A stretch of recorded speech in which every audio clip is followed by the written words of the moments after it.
Halo, selamat datang. Di bulan Ramadan yang seharusnya penuh ketenangan ini, kita bakal ngobrolin sesuatu yang kayaknya relate banget buat banyak orang, tapi jarang diomongin. Yaitu perasaan ketika undangan buka bersama datang bertubi-tubi, dan bukannya seneng, kita malah jadi capek. Yuk kita coba bedah bareng-bareng perasaan ini. Coba deh bayangin, kamu lagi enak-enak santai, handphone getar, notif masuk. Getar lagi, masuk lagi. Isinya undangan bukber semua. Tapi anehnya, yang muncul di hati itu bukan rasa gembira, tapi malah kayak, duh kok sesek ya, kok cemas, tiba-tiba pikiran jadi rame, harus datang yang mana nih? Kalau kamu pernah ngerasain itu, aku mau kamu tahu satu hal, kamu nggak sendirian. Perasaan itu wajar banget, manusiawi banget, dan banyak kok yang ngalamin. Jadi tujuan kita di sini bukan buat ngejudge diri sendiri, tapi justru buat memahami dengan lebih lembut, sebenarnya apa sih yang lagi terjadi di dalam diriku? Dan ya, ini dia nih biasanya sumbernya. Undangannya kayak datang dari segala penjuru, ya kan? Ada bukber kantor, yang kalau nggak datang rasanya nggak enak. Terus bukber alumni SMA, momen setahun sekali. Belum lagi teman-teman kuliah, geng komunitas, sampai keluarga besar. Rasanya semuanya penting, semuanya sayang banget buat dilewatin. Nah, tumpukan inilah yang tanpa sadar jadi beban. Pertanyaan besarnya kan, kenapa ya kita takut banget bilang nggak? Kenapa ada rasa cemas yang kuat banget di balik setiap undangan itu? Nah, ternyata ada loh penjelasan psikologis yang menarik banget di balik semua ini. Yuk kita gali lebih dalam.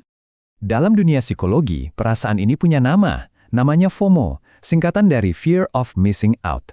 Sederhananya, ini tuh rasa cemas yang muncul karena kita mikir, jangan-jangan di luar sana orang lain lagi seru-seruan, lagi bikin momen-momen keren, sementara kita cuma di rumah aja, ketinggalan semua keseruan itu. Dan yang jadi bensin utama buat si FOMO ini adalah apalagi kalau bukan media sosial. Tiap kali kita buka Instagram, TikTok, atau platform lainnya, kita langsung disuguhin bukti-bukti keseruan bukber di mana-mana. Foto ketawa-ketawa, story yang hangat, seolah-olah semuanya lagi teriak ke kita, lihat nih, seru kan? Kamu ketinggalan. Dan kecenderungan buat ngerasa kayak gitu tuh bukan cuma perasaan iseng loh, ada landasan ilmiahnya. Ada seorang psikolog namanya Leon Festinger yang ngenalin teori perbandingan sosial.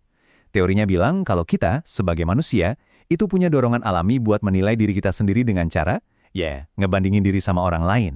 Nah, perbandingan ini ada dua jenis. Pertama, upward comparison. Ini pas kita ngebandingin diri sama orang yang kita anggap di atas kita. Hidupnya lebih seru, temennya lebih banyak. Nah, inilah yang paling sering terjadi pas kita lihat sosmed, dan efeknya bisa bikin iri dan ngerasa rendah diri. Kebalikannya, ada downward comparison, ngebandingin sama yang di bawah. Ini justru bisa bikin kita lebih bersyukur. Dan ini dia poin kuncinya yang perlu banget kita ingat. Apa yang kita lihat di media sosial itu bukan kehidupan nyata seutuhnya. Itu adalah sebuah highlight reel. Kumpulan momen-momen terbaik yang udah dipilih, udah difilter.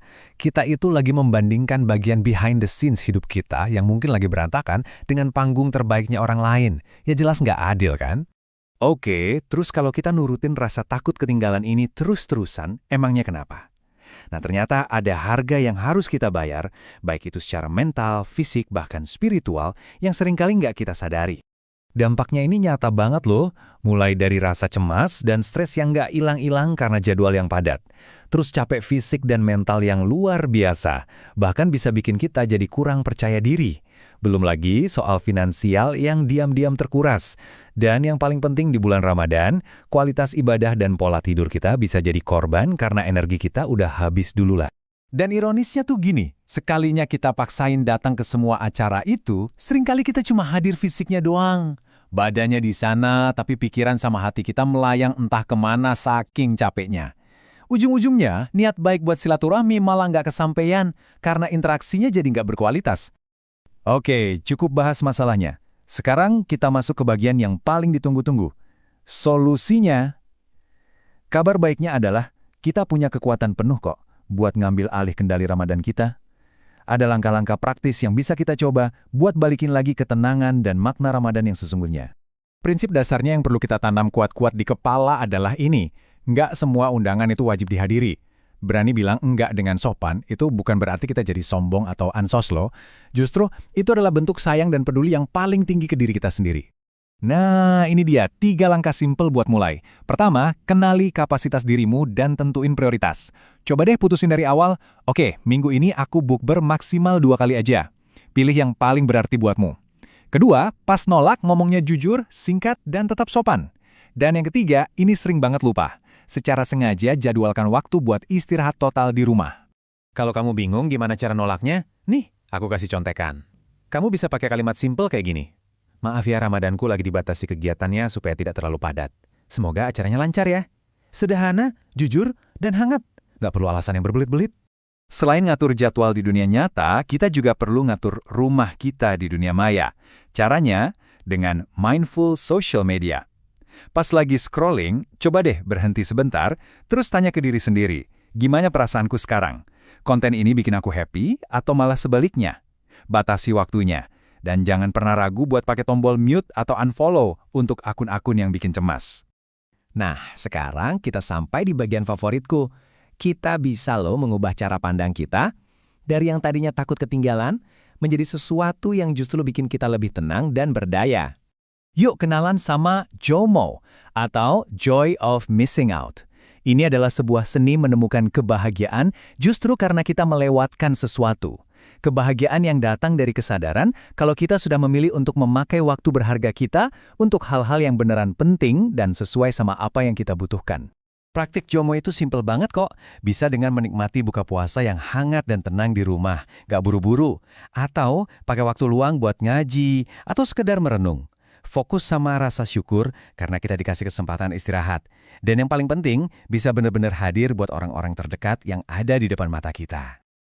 Perlu digarisbawahi ya, JOMO itu bukan berarti kita ngurung diri atau jadi antisosial. Bukan, sama sekali bukan.